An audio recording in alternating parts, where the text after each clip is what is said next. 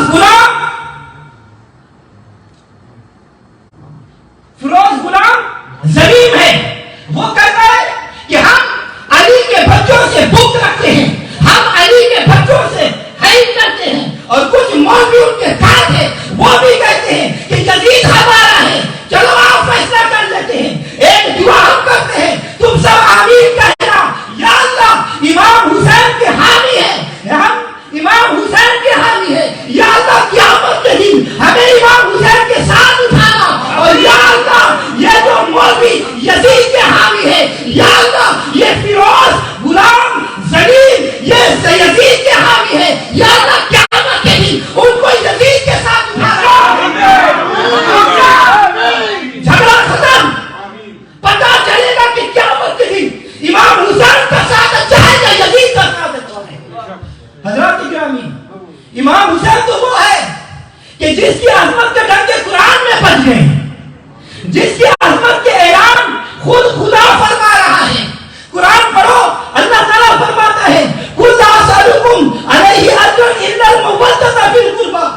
اے نبی تو اپنی امت سے فرما دے کہ میں تم سے کچھ نہیں مانگتا، صرف اپنی اہل بیت کی محبت مانگتا ہوں. تو حضرات گرامی، میرا آپ لوگوں سے یہ سوال ہے، مجھے سوچ کے بتانا کہ محبت فی القربہ میں حسین شامل ہے کہ نہیں شامل ہے؟ شامل ہے. پھر بتاؤ کہ خدا اور اس کے رسول نے مسلمانوں پر امام حسین کی محبت فرض کی ہے یا یزید کی؟ امام حسین کی. پھر دوسری آیت سنو، اللہ تعالیٰ فرماتا ہے انما یرید اللہ لیذهب عنکم الرجس اہل البیت ویطہرکم تطہیرا. اے میرے نبی کے اہل بیت، میں خدا ہو کر یہ وعدہ کرتا ہوں کہ ہر پلیدی سے تمہیں ہمیشہ پاک رکھوں گا. بتاؤ اس آیت تطہیر کا مصداق یزید ہے یا امام حسین؟ ایمانداری سے بتاؤ کہ قرآن میں جن اہل بیت کی عظمت کے دھومیں مچی ہوئی ہے ان میں یزید شامل ہے یا امام حسین؟ قرآن میں شان اہل بیت کے متعلق جتنی آیتیں نازل ہوئی ہے ان میں یزید شامل ہے یا امام حسین؟ اور سنو، اللہم صلی علی محمد و آل محمد، یہ آل محمد جس پر ہر نماز میں ہم درود بھیجتے ہیں، یہ درود یزید پر ہے یا امام حسین؟ تو پھر غور کر کے مجھے بتاؤ کہ جب قرآن شان بیان کرے حسین کی، جب قرآن میں مبتل فرض ہو حسین کی، جب نمازوں میں درود ہو حسین پر، جب دعاؤں میں سلام ہو حسین پر، جب چادر تطہیر کا سایہ ہو حسین پر، سنو سنو، محبت کی آیتیں ہو حسین کی شان میں، محبت کی حدیثیں ہو حسین کی شان میں، جنت کا وارث حسین ہے، جنت کا مالک حسین ہے، کوثر کا ساقی حسین ہے، پل صراط سے گزارنے والا حسین ہے، جنت کے ٹکٹ دینے والا حسین ہے، خدا جنت کا خالق ہے، نبی جنت کا مالک ہے. اس لیے جنت مصطفیٰ کی ہے، جنت فاطمہ کی ہے، جنت علی کی ہے، جنت حسن کی ہے، جنت حسین کی ہے. ظالموں، تمہیں یزید کے جنتی ہونے کے موضوع